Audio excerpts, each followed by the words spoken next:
Hello everyone, మీరు చూస్తున్నారు think in math way YouTube channel. Okay friends, ఈరోజు చెప్పబోయే వీడియోలో మనకు సింప్లిఫికేషన్ నుంచి కామన్గా అడిగే కొన్ని టైప్స్ ఆఫ్ ప్రాబ్లమ్స్ని ఈరోజు ఎక్స్ప్లెయిన్ చేస్తాను. సో ఇవే ప్రాబ్లమ్స్ ఎగ్జామ్స్లో వస్తాయని కాదు, ఇలాంటి టైప్ ఆఫ్ ప్రాబ్లమ్స్ మనకు కాంపిటేటివ్ ఎగ్జామ్స్లో అడుగుతూ ఉంటారు. సో ఈచ్ అండ్ ఎవ్రీ ప్రాబ్లమ్ను step by one by one చేసుకుంటూ వెళ్దాం. సో ఫస్ట్ క్వశ్చన్ వచ్చేసరికి, if x by y equal to 6/5 then find the value of x square plus y square by x square by x square minus y square. So ఇక్కడ ఏమంటున్నా అంటే x/y value equal to 6/5 అయితే x square plus y square by x square minus y square value ఎంత అవుతుందో కనుక్కోమంటాడు. So నేను ఈ ఎక్స్ప్రెషన్ను ఇలా రాసుకుంటా.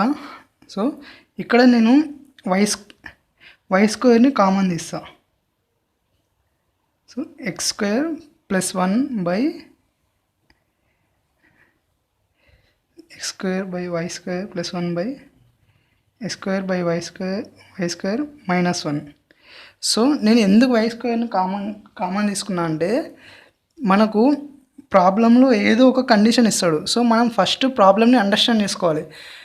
ప్రాబ్లంలో వచ్చేసి x/y ఈక్వల్ టు 6/5 అనే కండిషన్ ఇచ్చాడు. సో మనం ఈ కండిషన్ని మనం సాల్వ్ చేసే ప్రాసెస్లో ఎక్కడ ఒక చోట యూజ్ చేసుకునే విధంగా మనం సొల్యూషన్ అంటూ చేసుకుంటూ వెళ్ళాలి. సో ఇక్కడ y స్క్వేర్ కామన్ తీయడం వల్ల x square by y square, so ఇక్కడ x/y అనే టర్మ్ మనకు వస్తుంది కాబట్టి ఇక్కడ 6/5 వాల్యూని మనం యూజ్ చేసుకోవచ్చు. సో అందుకే నేను y స్క్వేర్ని కామన్ తీసాను. సో y స్క్వేర్ క్యాన్సిల్ అయిపోతుంది. సో దీన్ని x/y whole square plus 1 by x/y whole square plus 1. So ఇప్పుడు x/y టర్మ్ వచ్చింది మనకు. సో x/y ప్లేస్లో నేను 6/5 అప్లై చేసుకోవచ్చు. 6/5 whole square plus 1 by 6/5 whole square plus 1. So దీన్ని క్యాలిక్యులేట్ చేస్తే 6 స్క్వేర్ 36 బై 25 ప్లస్ 1 36. సారీ, ఇది మైనస్, ప్రాబ్లంలో మైనస్ అడిగాను. 36 బై 25 మైనస్ 1. సో ఇప్పుడు దీన్ని సింప్లిఫై చేస్తే 25 ఇంటూ 1 ప్లస్ 36. సో మనకు 61 వస్తుంది. సో 61 బై 25 ఆల్ బై, ఇక్కడ 25 ఇంటూ 1 25, 36 మైనస్ 25 అంటే 11 వస్తుంది. 11 బై 25. సో ఇక్కడ 25 క్యాన్సిల్ చేసుకుంటా. సో ఆన్సర్ వచ్చేసి మనకు 61 బై 11. సో ఈ విధంగా x square plus y square by x square minus y స్క్వేర్కి 61 by 11 answer వస్తుంది. సో ఈ విధమైన ప్రాబ్లమ్స్ అడిగినప్పుడు ఈ విధంగా క్యాలిక్యులేట్ చేసుకోవాలి. సింపుల్గా మైండ్లో మనం క్యాలిక్యులేషన్ కూడా చేసుకోవచ్చు. వితిన్ 20 సెకండ్స్ లోపు, 15 to 20 సెకండ్స్ లోపు ఈజీగా అయిపోతుంది. ఎక్కువ టైం స్పెండ్ చేయాల్సిన అవసరం లేదు. సో నెక్స్ట్ క్వశ్చన్కి వెళ్తే, so A board 7 feet 9 inches long is divided into 3 equal parts. What is the length of each part? So దీని మీనింగ్ వచ్చేసి ఏంటంటే, ఒక బోర్డు 7 feet 9 inches పెద్దగా ఉంది. సో దీన్ని 3 ఈక్వల్ పార్ట్స్గా డివైడ్ చేసిండు. సో 3 ఈక్వల్ పార్ట్స్గా డివైడ్ చేస్తే ఈచ్ పార్ట్ యొక్క లెంత్ ఎంత అని అడుగుతుంది. సో ఫస్ట్ మనం ప్రాబ్లమ్ని అండర్స్టాండ్ చేసుకుంటే సొల్యూషన్ ఈజీగా వచ్చేస్తుంది మనకు. సో ప్రాబ్లంలో వచ్చేసి 7 feet 9 inches అన్నాడు. సో నేను ఆ 7 feet 9 inchesని ఈదర్ ఫీట్స్ లేకైనా ఆర్ ఇంచెస్ లేకైనా చేంజ్ చేసుకోవాలి. మనం ఏదో ఒక వాల్యూలోకి చేంజ్ చేసుకోవాలి కాబట్టి సో ఇక్కడ ఫీట్స్లోకి చేంజ్ చేసుకుంటే 9/12 అవుతుంది. సో ఇంచెస్లోకి చేంజ్ చేసుకుంటాను. సో లెంత్ ఆఫ్ బోర్డ్ వచ్చేసి 7 feet 9 inches ఉంది. సో 1 feet అంటే 12 inches. So 7 into 12 plus 9 inches. So 1 feet equal to 12 inches. So ఆ విధంగా నాకు 7 feet into 12 చేసుకుంటే నాకు ఇంచెస్ వస్తుంది. So 1284 plus 9 equal to 93 inches. So ఇప్పుడు 93 inches ఉన్న బోర్డ్ని 3 equal parts చేయాలి అంటే 93 divided by 3. సో 3 1 जा 3 3 जा 3 1 जा so 31 inches. So 3 equal part చేస్తే ఒక్క పార్ట్ మనకు 31 inches లెంత్ ఉండేది. సో దీన్ని మనం ఫీట్స్లోకి కన్వర్ట్ చేస్తే 1 feet అంటే 12 inches కాబట్టి దీనికి సో ఈ విధంగా వేసుకున్నా 12 31 12 రోజు 24 సో 7 వస్తుంది. సో ఇప్పుడు మనకు ఫీట్స్లో కన్వర్ట్ చేసుకుంటే 2 feet plus 7 inches వస్తుంది answer. So each part 2 feet 7 inches ఉంటుంది. సో ఈ విధంగా నెక్స్ట్ ప్రాబ్లంకు వెళ్తే so 2 pens and 3 pencils cost is 60 rupees and 4 pens and a pencil cost is 80 rupees. Find the cost of pen and pencil. So ఇక్కడ క్వశ్చన్లో ఏమడుతున్నా అంటే 2 pens and 3 pencil కలిపి 60 rupees and 4 pens 1 pencil కలిపి 80 rupees. So అయితే each pen value ఎంత, each pencil value ఎంత అనేది మనల్ని అడుగుతున్నాడు. సో ఈ విధమైన ప్రాబ్లమ్స్ని ఎలా సాల్వ్ చేయాలి? సో ఇక్కడ ప్రాబ్లంలో 2 pens ప్లస్ 3 pencils అన్నాడు. సో నేను పెన్స్ని ఎక్స్ అనుకుంటాను, పెన్సిల్స్ని వై అనుకుంటాను. సో అప్పుడు 2 into x 2 pens plus 3 into y 3 pencils equal to 60 rupees. So 2 pens and 3 pencils కలిపితే మనకు 60 rupees వస్తుంది. అదేవిధంగా 4 into x 4 pens plus a pencil 1 pencil equal to 80 rupees. So ఈ రెండు ఈక్వేషన్స్ కనుక మనం సాల్వ్ చేస్తే so 2x plus 3y equal to 60, 4x plus y equal to 80. So నేను దీన్ని 2తో మల్టిప్లై చేస్తున్నా. సో అప్పుడు ఇది ఏమవుతుంది 4x plus 6y equal to 120 అవుతుంది. సో ఏం లేదు, ఈ ఈక్వేషన్ నేను 2తో మల్టిప్లై చేసిన. సో ఈ విధంగా వస్తుంది మనకు. నెక్స్ట్ మైనస్ చేస్తానండి. సో మైనస్ చేస్తే 4x మైనస్ 4x క్యాన్సల్ అయిపోతుంది 0 plus 6y minus y 5y equal 120 minus 80 40. So ఇక్కడ y equal to 40/5 that so 5 and 5 8 జా. So y equal to 8. So ఇక్కడ y అనేది ఏంటి మనకు pencil.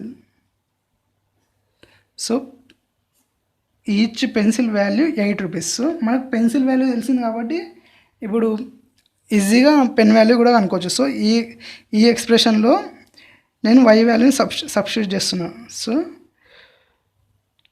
4x plus y value వచ్చేసి 8 equal to 80. 4x equal to 80 minus 8. So x equal to 72/4.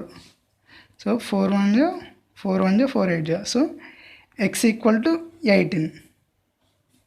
So x అనేది each pen value. So each pen, 1 pen value 18 rupees and 1 pencil value 8 rupees అయితే మనకు ఇచ్చిన ప్రాబ్లంలో ఈ విధంగా సొల్యూషన్ చేస్తాం. So next ప్రాబ్లంకి వెళ్దాం. సో ఇక్కడ వచ్చేసి 2/5 of 1/4 of 3/7 of a number is 15. Then what is the half of that number? So is just question understand చేసుకోండి. జస్ట్ ఒక్కసారి చదవగానే క్వశ్చన్ ప్రాబ్లమ్ను కనుక మీరు అండర్స్టాండ్ చేసుకుంటే చాలా టైం సేవ్ చేసినట్టు అవుతుంది. So 2/5 of 1/4 of 3/7 of a number. So ఆ నంబర్ అనేది మనకు ఇవ్వలేదు. సో నేను ఆ నంబర్ని ఎక్స్ అనుకుంటా. సో ఆ నంబర్ని ఎక్స్ అనుకుంటా. So 2/5 of 1/4 of 3/7 of X equal to 15. So దీన్ని ఆఫ్ అంటే 2/5 ఆఫ్ అంటే మనకు మల్టిప్లై చేయాలి. So 2/5 into 1/4 into 3/7 into X equal to 15. So ఇక్కడ మనం ఏం కనుక్కోవాలంటే ఆ నంబర్ ఏంటో కనుక్కోవాలి. సో క్వశ్చన్లో ఏమంటారు, half of that number. So first మనం నంబర్ని కనుక్కుంటేనే ఆ నంబర్ యొక్క హాఫ్ని మనం కనుక్కోగలుగుతాం. సో దీన్ని కనుక మనం క్యాలిక్యులేట్ చేసినట్టయితే ఎక్స్ని ఇక్కడ పెట్టేసుకుంటున్నా, మిగతా అంతా ఇటువైపు పంపిస్తేస్తున్నా. సో 15 ఇంటూ, సో ఇక్కడ ఉన్న 2/5 ఇటు వెళ్తే 5/2 అవుతుంది. 5/2 into 4 into 7/3. So 2 1 2 2 3 1 3 5. So x equal to 5 5 25 25 2 50 5 30 350. So x value అన్న నంబర్ వాల్యూ వచ్చేసింది, నంబర్ వచ్చేసి 350. కానీ క్వశ్చన్లో ఏమడిగిండు, what is the half of that number. So ఈ నంబర్లో హాఫ్ ఎంత అడుగుతుండు. సో హాఫ్ అంటే /2. సో ఏమొస్తుంది మనకు, x/2 వేస్తే 2 1 2 7 2 5 175. సో ఇది answer, half of the number. So ఈ విధంగా ప్రాబ్లమ్స్ అడుగుతూ ఉంటాడు. సో ఇంకొక కొన్ని ప్రాబ్లమ్స్ కూడా ఉన్నాయి సింప్లిఫికేషన్ నుంచి అడిగేవి. సో ఇవే ప్రాబ్లమ్స్ అడుగుతాడని నేను చెప్పట్లే, ఈ టైప్ ఆఫ్ ప్రాబ్లమ్స్ ఎక్కువగా అడుగుతాడు. సో అందుకే మనం ప్రాక్టీస్ చేస్తూ ఉంటే ఆటోమేటిక్గా ఏ ప్రాబ్లంకైనా సాల్వ్ చేయొచ్చు. సో ఈ ప్రాబ్లం చూసుకుంటే, income of a company doubles after every 1 year. If the initial income was 4 lakhs, what would be the income after 10 years? So ఇక్కడ ఏమడుగుతున్నా అంటే, ఒక కంపెనీ యొక్క ఇన్కమ్ వచ్చేసి ఈ సంవత్సరం, ఫర్ ఎగ్జాంపుల్ ఇనిషియల్ ఇన్కమ్ అంటే స్టార్టింగ్ ఇన్కమ్ వచ్చేసి 4 lakhs ఉంది. సో నెక్స్ట్ ఇయర్ అది డబల్ అవుతుంది, ఆ నెక్స్ట్ ఇయర్ డబల్ అవుతుంది. సో ప్రతి సంవత్సరంలో ఉండే ఇన్కమ్ ప్రతి తర్వాత సంవత్సరంకి డబుల్ అవుతుంది. సో అలా డబుల్ అవుతూ వెళ్తుంటే ఆఫ్టర్ 10 years ఆ కంపెనీ యొక్క ఇన్కమ్ ఎంత? సో ఆ కంపెనీ యొక్క ఇన్కమ్ ఆఫ్టర్ 10 years ఎలాగో ఇప్పుడు కనుక్కుందాం. సో ఫస్ట్ ఇనిషియల్ ఇన్కమ్ అంటే స్టార్టింగ్ ఉన్న ఇన్కమ్ వచ్చేసి 4 lakhs. So after 1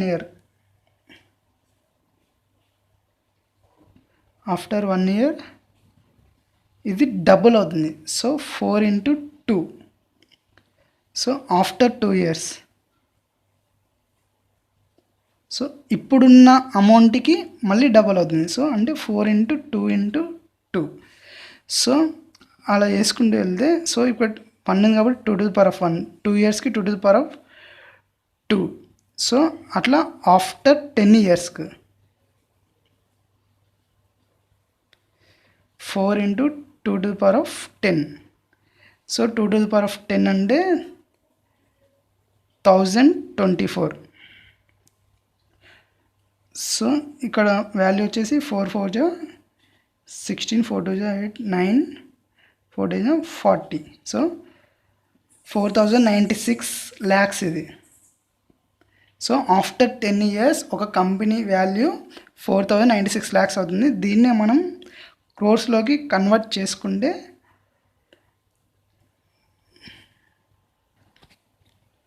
40 crores 96 lakhs అవుతుంది. So 40.96 crores. చూసారా, జస్ట్ 4 lakhsతో బిజినెస్ కంపెనీ స్టార్ట్ చేసి వితిన్ 10 yearsలో 40 crores వరకు సంపాదించండి. ఇదంతా ప్రాబ్లమ్స్లో సాధ్యం అవుతుంది. రియల్ లైఫ్లో జరగాలంటే చాలా కష్టపడాలి. సో నెక్స్ట్ ప్రాబ్లంకి వెళ్దాం. So the total number of digits used in numbering the pages of A book having 366 pages. So ఇక్కడ క్వశ్చన్ ఏంటి అంటే the total number of digits used in numbering the page. So ఒక 366 pages ఉన్న ఒక బుక్లో each పేజ్కి 1 2 3 ఇలా వేసుకుంటూ వెళ్తే 366 pagesకి అలా ఎన్ని డిజిట్స్ యూస్ చేస్తామని అడిగిండు. సో ఫస్ట్ వచ్చేసి మనకు యాక్చువల్ 366 pages అంటే 3 digits. సో మనకు 1 digit పేజెస్ ఉంటాయి, 2 digits పేజెస్ ఉంటాయి, అదేవిధంగా 3 digits పేపర్స్ కూడా ఉంటాయి. సో 1 digit ఉండేవి 1 to 9. సో టోటల్ మనకు total number of digits equal to, so first వచ్చేసి 1 digit numbers. So 1 digit 1 plus 9. So 9 ఉంటాయి, 1 2 3 4 5 6 7 8 9. సో ఇట్లా 1 into 9 plus next 2 digit numbers.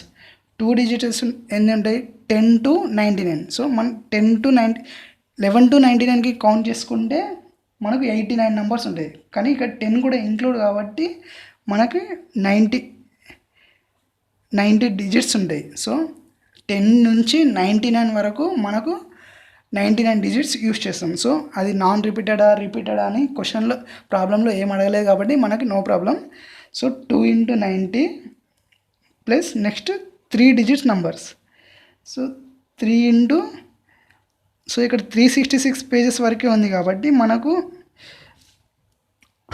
100 నుంచి 366 pages వరకు వస్తుంది. సో 111 నుంచి కౌంట్ చేస్తే ఇది 266 అవుతుంది. కానీ మనకు 100 కూడా ఇంక్లూడ్ కాబట్టి సో 366 - 100 266 అవుతుంది. కానీ మనకు 100 కూడా ఇంక్లూడ్ కాబట్టి 267 digits ఉంటాయి. సో ఇది, so 1 digit into, so 1 digit number into 9 digits plus 2 digit number into 90 digits plus 3 digit number into 267 digits. So దీన్ని క్యాలిక్యులేట్ చేస్తే మనకు టోటల్ నెంబర్ ఆఫ్ డిజిట్స్ ఎన్నో తెలుస్తుంది. సో 1 into 9 9 ప్లస్ 2 9 జా 180 ప్లస్, సో ఇక్కడ 3 7 జా 21, 3 6 జా 18, 3 జా 6 ప్లస్ 2 8. సో దీన్ని క్యాలిక్యులేట్ చేసి ప్లస్ చేస్తే 9 8 10 ప్లస్ 18 ప్లస్ 180 990. సో మనకు 366 pages ఉన్న బుక్లో 990 నెంబర్ ఆఫ్ డిజిట్స్ అనేవి మనం యూస్ చేస్తాం.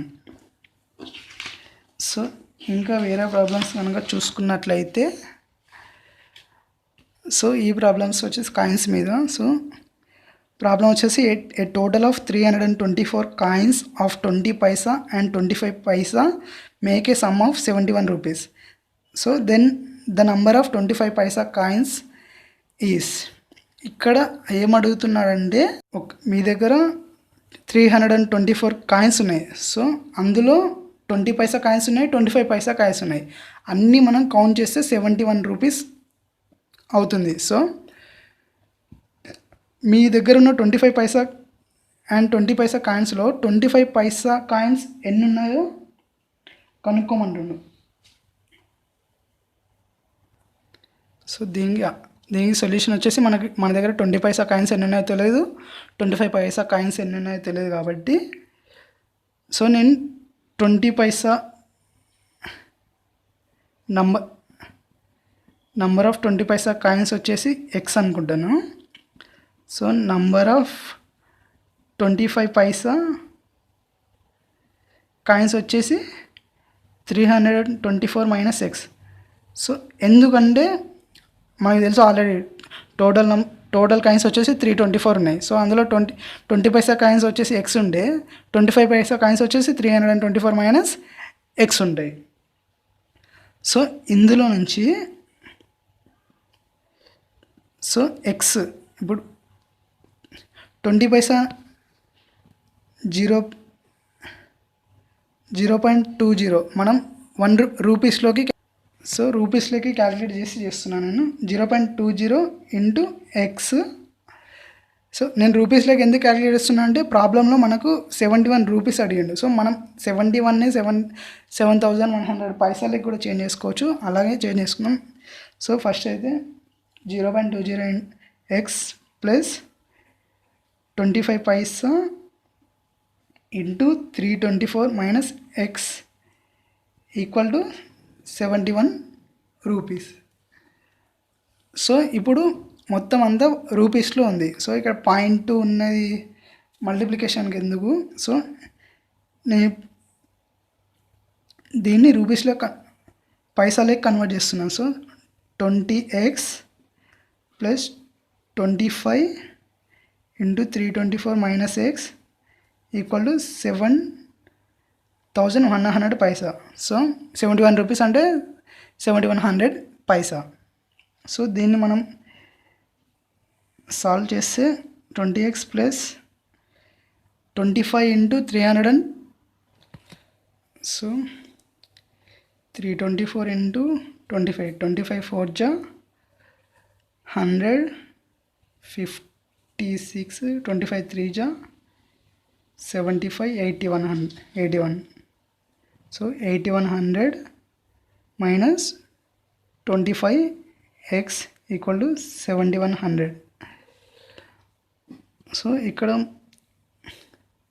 So minus 5x equal to 7100 minus 8100. So minus 5x equal to minus 1000. Minus minus cancel 5 1 జా 5 2 జా. సో ఎక్స్ ఈక్వల్ టు 200 వచ్చింది. సో మనకు నంబర్ ఆఫ్ 20 పైసాలు వచ్చేసి 200 వచ్చింది. కానీ మనకు క్వశ్చన్లో నంబర్ ఆఫ్ 20 పైసా కాయిన్స్ అడిగిండు. సో 25 పైసా కాయిన్స్ అంటే 324 minus 6. So number of 25 Paisa coins వచ్చేసి 324 minus 200 that is called 124 coins. So ఇది మనకు కావాల్సిన ఆన్సర్. సో ఈ విధంగా దీన్ని సాల్వ్ చేయొచ్చు. నెక్స్ట్ ప్రాబ్లం వచ్చేసి ఈ చదువుతాను. A man has some hands and cows if the number of heads be 48 and the number of feet equal to 140 then the number of hands will be. So ఈ ప్రాబ్లంలో ఏమడుగుతుందంటే ఒక మనిషి దగ్గర కొన్ని హెన్స్ అండ్ కౌస్ అంటే కొన్ని కోళ్ళు and ఆవులు ఉన్నాయి. అందులో just number of heads total heads వచ్చేసి 48 ఉన్నాయి. So total number of feets అంటే టోటల్ నెంబర్ ఆఫ్ కాళ్ళు వచ్చేసి 140 ఉన్నాయి. So then the number of hens. So అక్కడ మొత్తం ఎన్ని తలలు ఉన్నాయో చెప్తున్నాడు, ఎన్ని కాళ్ళు ఉన్నాయో చెప్తున్నాడు. అంతేగాని ఎన్ని కోళ్ళు ఉన్నాయి ఎన్ని కౌస్ ఉన్నాయని చెప్పట్లేదు. సో అది మనం కనుక్కోవాలి. సో ఇలాంటి టైప్ ఆఫ్ ప్రాబ్లమ్స్ వచ్చినప్పుడు ఏ విధంగా క్యాల్కులేట్ చేయాలంటే సో నంబర్ ఆఫ్ హెన్స్ని నేను హెచ్ అనుకుంటున్నా, నంబర్ ఆఫ్ కౌస్ని సి అనుకుంటున్నా. సో టోటల్ హెడ్స్, సో కావుకు ఒకటే హెడ్ ఉంటుంది, హెన్కి ఒకటే హెడ్ ఉంటుంది కాబట్టి so H plus C equal to 48. So 48 heads total. Next వచ్చేసి ఫీట్స్.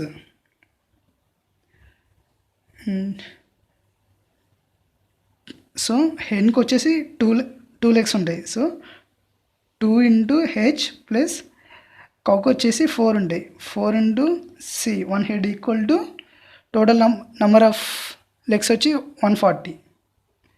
సో ఇది ఈక్వేషన్ 1, ఇది 2 అనుకుంటే ఈ రెండు ఈక్వేషన్స్ని మనం సాల్వ్ చేస్తే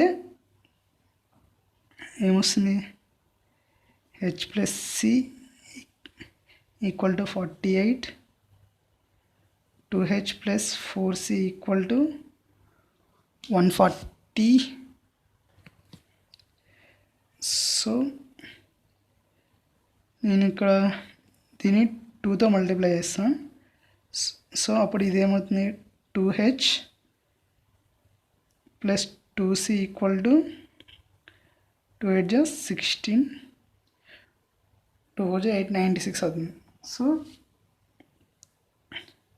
సో మైనస్ చేస్తే 2h cancel, minus 2c equal to minus 44. So 140 నుంచి 96 పోతే మైనస్ 44, మైనస్ క్యాన్సిల్ అవుతుంది. 2 1 220. సో నంబర్ ఆఫ్ సి వచ్చేసి 22. సో మనకి నంబర్ ఆఫ్ కౌస్ వచ్చింది, కానీ ఆ క్వశ్చన్లో ఏమడిగాడు, నంబర్ ఆఫ్ హెన్స్ అడిగాడు. సో ఈ సి వాల్యూని నేను ఏదో ఒక ఈక్వేషన్లో మెన్షన్ చేస్తున్నా. సో ఫస్ట్ ఈక్వేషన్లో మెన్షన్ చేస్తున్నా, H plus 22 equal to 48. So H equal to ఏమవుతుంది, 48 minus 22, H equal to 6 2. So number of hence మనకు కావాల్సిన ఆన్సర్ వచ్చేసి 26.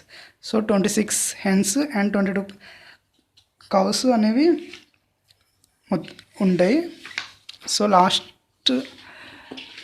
సో ఇంకొక ప్రాబ్లం ఉంది లాస్ట్ది. సో ఇదొకటి చెప్పి వీడియోని ఎండ్ చేస్తాం. సో ప్రాబ్లం కనుక మనం చూసినట్లయితే, a cricket team won 3 matches more than they lost. If a win gives them 2 points and loss gives them minus 1 point, how many matches in all have they played if their score is 23? So ఈ problem యాక్చువల్గా cricket అంటే interest ఉన్న వాళ్ళకు point table మైండ్లో ఉంటుంది కాబట్టి అలాంటి వాళ్ళకి ఇది ఈజీగానే అనిపించచ్చు. కాకపోతే మ్యాథమెటికల్గా ఎలా చేస్తారో ఇప్పుడు చెప్తాను. సో ఈ ప్రాబ్లం మీనింగ్ వచ్చేసి, a cricket team won 3 matches more than they lost. So ఒక క్రికెట్ టీం వాళ్ళు ఒక మ్యాచ్ ఓడిపోతే దానికన్నా 3 matches ఎక్కువగా వాళ్ళు గెలుస్తున్నారు. ఫర్ ఎగ్జాంపుల్ వాళ్ళు 2 matches గెలిస్తే 2 + 3 5 matches, 2 matches ఓడిపోతే 2 + 3 5 matches వాళ్ళు గెలుస్తున్నారు. 10 matches ఓడిపోతే 10 + 3 13 matches వాళ్ళు గెలుస్తున్నారు.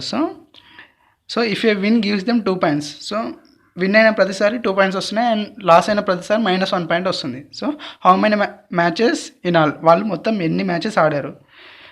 సో వాళ్ళ ప్రజెంట్ స్కోర్ వచ్చేసి 23 ఉంది. సో ఈ డేటాని బట్టి మనం ఎలా క్యాలిక్యులేట్ చేయాలి. సో నేను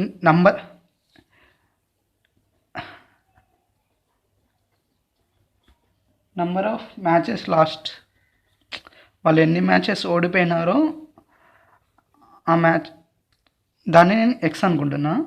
so number of matches won, so ఇచ్చిన ప్రాబ్లం ప్రకారం ఎక్స్ ప్లస్ 3 అవుతుంది.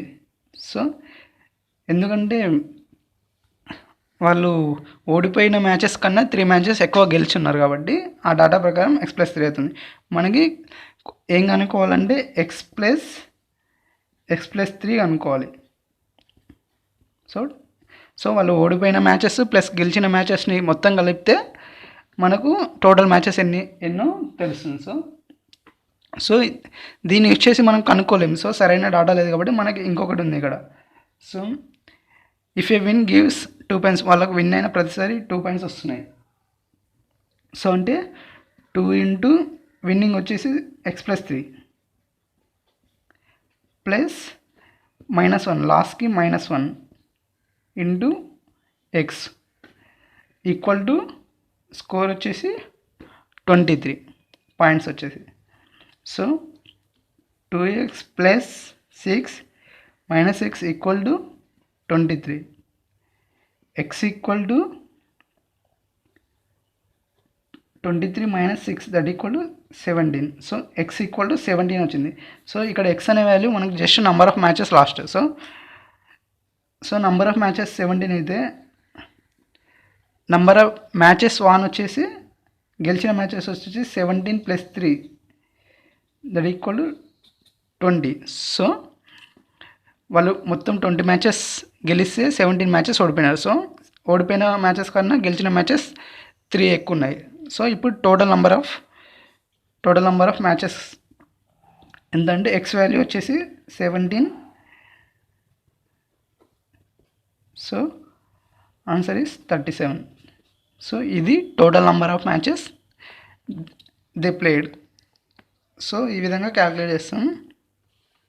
సో సింప్లిఫికేషన్ నుంచి ఈ విధమైన ప్రాబ్లమ్స్ను మనం కాంపిటేటివ్ ఎగ్జామ్లో చూస్తూ ఉంటాం. ఖచ్చితంగా ఇవే వస్తాయని నేను చెప్పట్లేదు, ఈ టైప్ ఆఫ్ ప్రాబ్లమ్స్ అడుగుతాడు.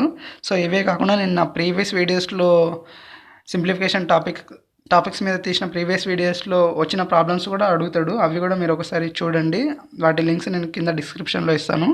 సో ఈ వీడియో కనుక మీకు నచ్చినట్లయితే లైక్ చేయండి, షేర్ చేయండి. అదేవిధంగా సబ్స్క్రైబ్ చేసుకోకపోతే సబ్స్క్రైబ్ చేసుకోండి. Thank you. జై హింద్.